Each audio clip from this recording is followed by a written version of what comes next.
how hard is it to stick to a game plan to score in the paint and try to stay away from a three or earlier on? I feel like last game, second half, I caught a flow and started seeing how they're guarding me, where I could score from, and I watched the film a little bit and came out here and tried to do the same thing and attack those spots and get to my spots and elevate. And that's what I did.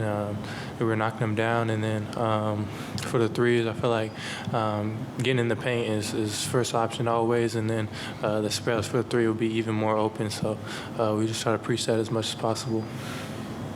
Chris? Yeah, I think we try to take the best available shot. Sometimes it's, a paint shot. Sometimes a kick out three. I think Evan did a great job tonight of screening, mixing up his roles. He hit the three in the first half. It kind of opened everything up a little bit too. So it'll be important for us to, mix it up a little bit this series. Chris? For either one of you guys, it's been about a month since Boston has been held below the 100-point mark. It's the first time in the playoffs any team has done that to them. How did you guys do it? I feel like just keeping them off the three-point line, trying to close out hard. I feel like first game, some guys made some tough shots, and they were knocking down the three, and that gives them a scoring boost for sure. And I feel like this game we really focused on trying to close out hard and not let them get easy threes, and I feel like that really helped us. Is closing out hard, is that like out of the ordinary for your defensive principles? Was it a point of emphasis? Was it an adjustment schematically or anything like that? I think it was just an adjustment because Orlando was so different than Boston. And obviously we went 7 games with them. And then to go, I think, 48 hours after that game 7 to playing these guys who are totally different, I think that was kind of the biggest adjustment for us. But watching the film and kind of just getting into the series, I think just getting them off the three-point line obviously is going to be a huge point of emphasis. Why is it that you guys seem to follow your roughest losses or toughest stretches with your top level of play? I think we're a team who handles adversity really well. We know that, you're not going to play your best game every single game. It's how you bounce back from it. And I think we've been a team who've bounced back all season long. And we're excited to go back to Cleveland, get the series back at home. Donovan's talked about not getting too high or too low during a series. I'm sure the message after a 25-point loss was, do not get too low. How do you not get, or how do you remain even-keeled after this win? Like you said, we faced adversity all year, and even last playoffs. It's one game, so we were down, got beat by 20 points or more in last playoffs, and we still got past that series. So it's just one game. We just take it game by game and try to come out with wins. What's up, fellas? What did you guys see from Donovan tonight in the second half, and just how he was able to, go off at the end of the game?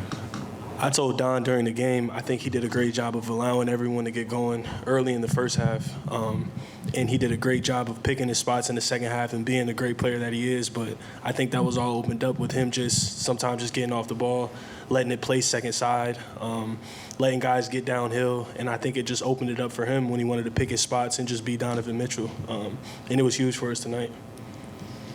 Evan, sorry. Yeah, just one quick follow-up.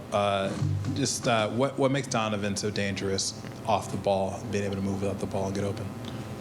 I feel like his gravity, guys aren't going to really help off him because they know he can shoot the ball, and so that just opens up the paint for everyone else. And our pick and roll is second side, and Max is a shooter as well.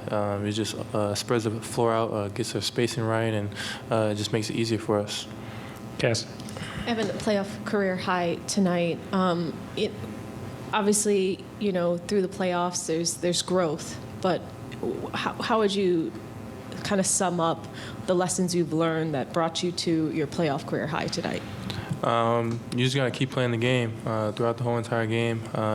Keep going at it. Things are going to get hard sometimes. Things are going to fall sometimes. You got to just keep going.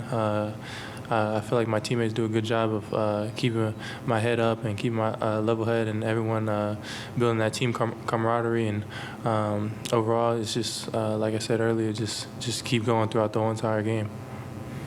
Tim. Evan, Max just gave you a bunch of credit for helping get the team going after the slow start. Obviously, you got off to a great start to get 10-12 in the first quarter, 15 in the first half. What allowed you to get off to that kind of hot start, and how did you feel the group kind of get going after you guys were down 9 early and called that timeout? Like I said, I feel like last game I caught a flow a little late in the game and saw how they were playing me, and I feel like this game they played me very similarly. So I was just attacking those spots and getting to my spots and shooting the shots I knew they were probably going to give me, and it was just knocking them down. So I was just trying to stay aggressive throughout the whole game. Joe G. Evan, you were 5 of 5 in the fourth quarter. You mentioned this a little bit earlier. You were 5 of 5 in the fourth quarter in game 1. How much what you saw in that fourth and your performance did you carry over into tonight? A lot of it. Definitely watched the film, saw what they were doing throughout the whole first game, and just trying to make that adjustment. Like I said earlier, Orlando is definitely a different team, and Boston plays this way differently. So trying to adjust to that for the first game, and I feel like I did a good job this game. And Caris, we heard you mention it on the way down here. What do you expect Cleveland to be like going up 1-1? Loud, raucous. I think we're all looking forward to going back to Cleveland. They did a great job in the Orlando series, and I know it'll be great this series as well. So we're looking forward to going back home. Last one, Chris, in the middle. Joe G's got that. Caris, in the first game, you guys were 13 of 17 at the rim, and then you were 15 of 20 in the first half at the rim, and you had a great percentage by the end of the game. What did you see coming into this series that made you feel like attacking the paint would be advantageous for you guys? I think they start the game off with Horford as their 5. He's their, sole rim protector in that unit. And then they have Cornette in the second unit, and then after that, it's just those two. And I think we did a great job tonight of seeking out the mismatches. Evan did a great job of punishing switches. And then when Horford was on me or other guards, I think we did a great job of just beating them and finishing at the rim. So I think we pose a lot of kind of mismatches for them that they're going to have to, figure out. Okay, it's going to wrap. Thanks, everybody.